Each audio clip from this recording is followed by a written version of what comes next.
promised me. My producer said that you wanted me to ask you about your sexual orientation. How do you identify? Now, there's a layer here that I did not just expect.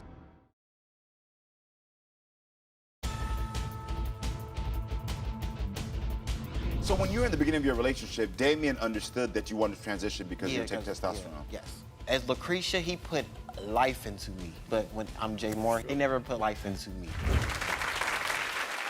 Welcome back, everyone. We have been talking to Jamar, who is a transgender man, and he wants his ex to accept him for who he is. Everyone, please welcome Damien to the stage.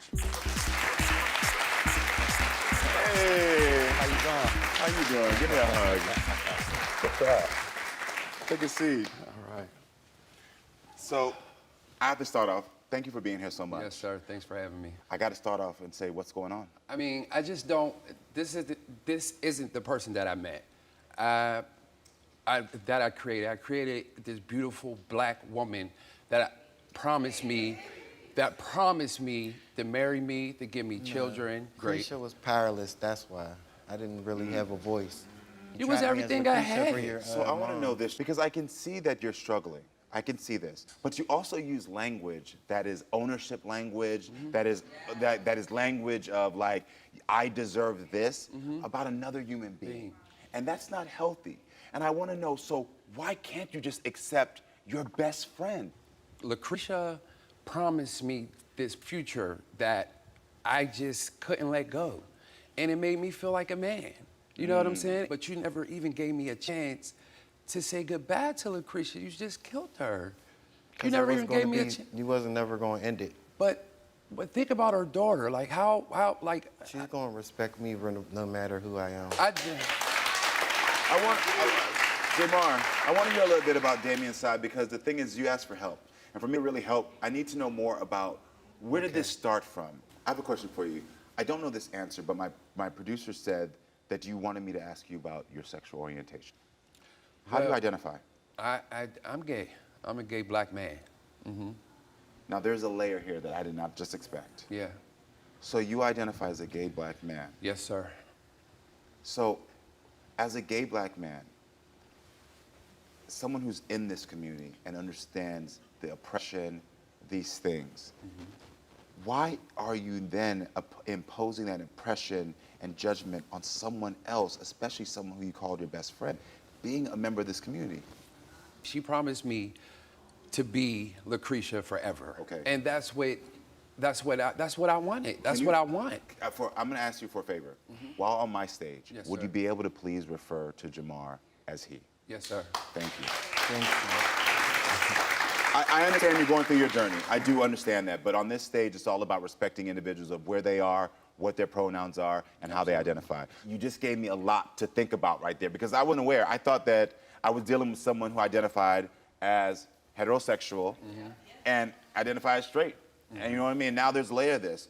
I want to know, now that I'm hearing that you identify as gay, did your family accept you? Did your mother accept you? Well, not at first. So I did 8 years in the federal penitentiary. So when I came home, her and my sister had like a little debacle, and that's how it came out. And that's how I was exposed. So, you know, when she found out, she said, well, you're going to be like, you know, a horror gate. You're going to be a gangster.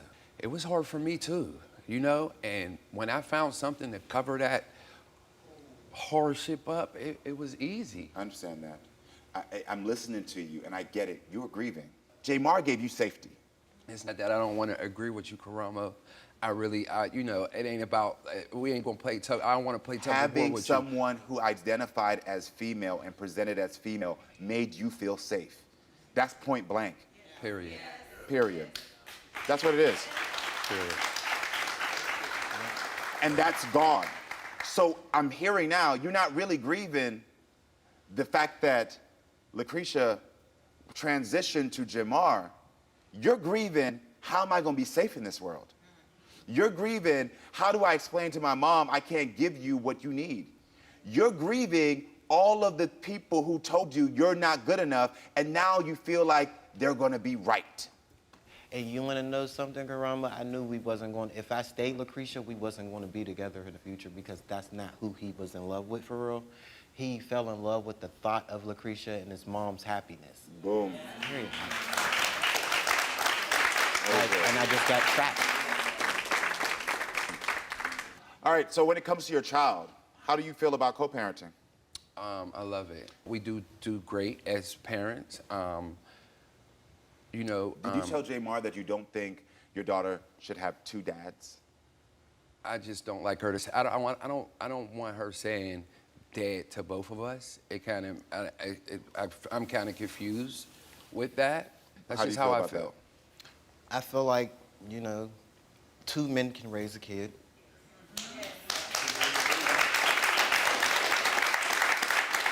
Listen, there's a lot to uncover here. So friends, stay with us because we will be right back.